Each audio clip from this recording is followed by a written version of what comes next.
Fixing College. In my book, The Modern Day Polymath, I break down the 3 parts of education: theory, reasoning, experiences. Theory is the set of rules and laws of a field. Reasoning is the ability to make logical conclusions. Experiences are the first-hand encounters with the field. In college, the order of importance is 1. Theory, 2. Reasoning, 3. Experiences. In the real world, the order of importance is 1. Experiences, 2. Reasoning, 3. Theory. I believe if college was optimized for the real world, everyone will be much better off. Lead with experiences, fill in the gaps with theory.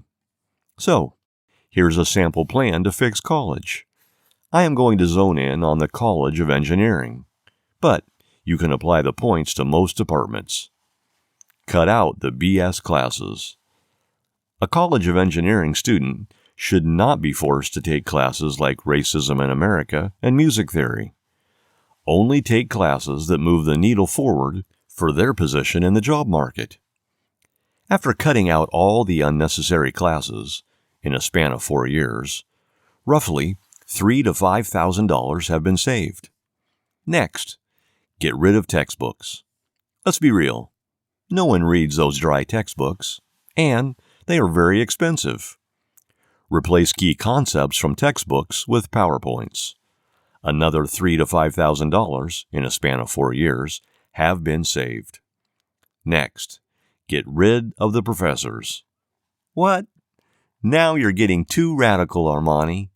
Wait. I mean, get rid of the professors in the traditional sense, where students are forced to sit in lectures, take quizzes, and do homework. Instead, students should approach the professors. More on this shortly. Let me emphasize: no homework, quizzes, and tests. If we are getting rid of everything, then what the heck are students going to do? Build a catalog. Each year, a student is responsible for creating one functioning product that is useful for at least one person. Example: a guitar with LED lights which light up to help you play a certain song. A smart air conditioning system that only blasts cool air into populated rooms. A smart suitcase that is connected to your phone that follows you so you don't have to drag it. And how the heck are students going to learn how to do this? IDK. But they have an entire year to figure it out. A year where they can be single-minded towards a goal. And if they get stuck, that's when they seek out the professors. Professors are meant to be a sounding board who offers suggestions and asks smart questions. Professors are not allowed to tell students what to do. Document the entire project with weekly lab reports. Students will be uploading their reports on a shared website.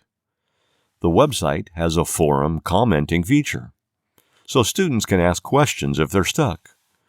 One student's lab report may spark ideas in others. Students can link helpful articles. Each professor will have a weekly optional lecture where students go to learn a certain field in depth and ask questions. At the end of the year, a student has one functioning product. At the end of 4 years, 4 functioning products. Once a student graduates, they're not a scared puppy in the job market. It's because they know the field. When a potential employer asks, "What have you built? What have you fixed? How do you troubleshoot issues?" These questions can be answered with flying colors. The student can even bring one of their products with them. This strategy is much better than graduating from college and when a potential employer asks, "What have you fixed, built?" The kid is like, "Well, nothing, but I have a 3.1 GPA. This is a rough idea on how to fix college. But there is another side idea. Right now, a lot of small business owners lack the cash flow to bring someone on full-time. And the people they do bring on are often lazy and complain a lot. So, imagine the college compare the small business owners with hungry college students who want more real-world experience. This is a synergistic trifecta. College students get more experience.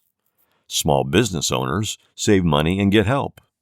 And for each successful match, the college collects a processing fee. Sort of like how Upwork and Fiverr collect money from pairing a business owner with a freelancer. The main point of this talk wasn't even about fixing college. It was to show that when you optimize for the wrong things, the answers are sloppy and complex. But when you optimize for the right things, the answers are simple and elegant.